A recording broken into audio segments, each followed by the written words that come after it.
So this brings us, so we're still at the beginning of 2014. And it's so I'm I'm kind of glossing over these details, but I just to kind of bring the story straight, if you will, just to establish a few details that are important to the story. Jane was still finishing up UCLA. It's not her story, it's mine, but it is worth noting that she was going to graduate in 3 years with 2 degrees. The death of her sister and everything that I talked about was just really a lot. And I had already dropped out. So the whole mental hospital stuff, the whole, mostly my issues were financial. Like, let's not kid ourselves. All of that had really gotten to me. But the point I'm trying to make is, like, I could not wait to get out of LA. Like, LA has a special place in my heart now, but at the time, I couldn't wait to get out of there. I hated it. I felt like the city chewed me up and spit me out. And when I told that to my lady who cut my hair, she's like, yeah, she knew exactly what I meant. She's like, it'll do that. So I'll never forget, like, going to find someone who I wanted to cut my hair. That's like a guy's biggest stress, is knowing who's going to cut their hair, because we like to be loyal.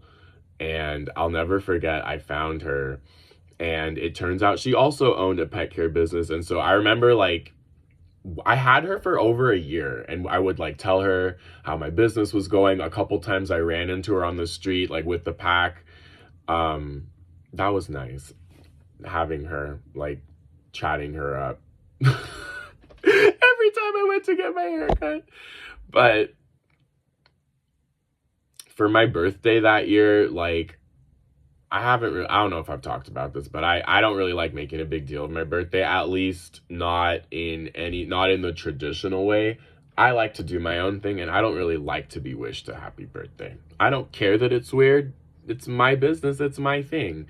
So that my birthday that year, I remember that I got, like, all I wanted to do was, like, get cheap sushi and, like, just have, like, a whatever kind of day.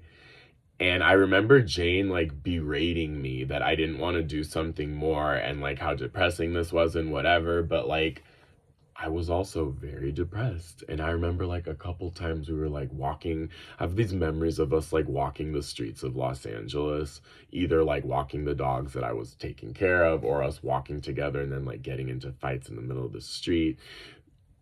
Like, we were sharing her car, and she was, like I said, still going. And, like, guys, if you know LA traffic, you know that I'm not kidding you, that, like, it would be an hour sitting in the car to go a mile. And it just, you're sitting, and it's the most frustrating, stressful thing. You literally want to rip your hair out. So, like, I'd be late or miss class, she'd be late or miss, like, it was horrible. Like, the fact that we were each other's support system, but also each other's biggest source of stress, kind of at the same time. Like, it was just a horrible situation. But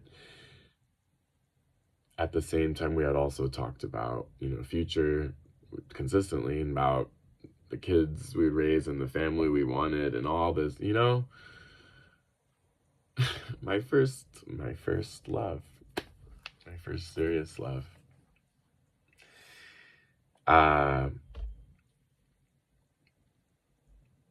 So it's, at one point, we called Los Angeles the hopeless place from the Rihanna song. Like, we found love in a hopeless place. There is a beautiful, bright light at the end of the tunnel, if you will, and I'll, of course, talk about that in the next video.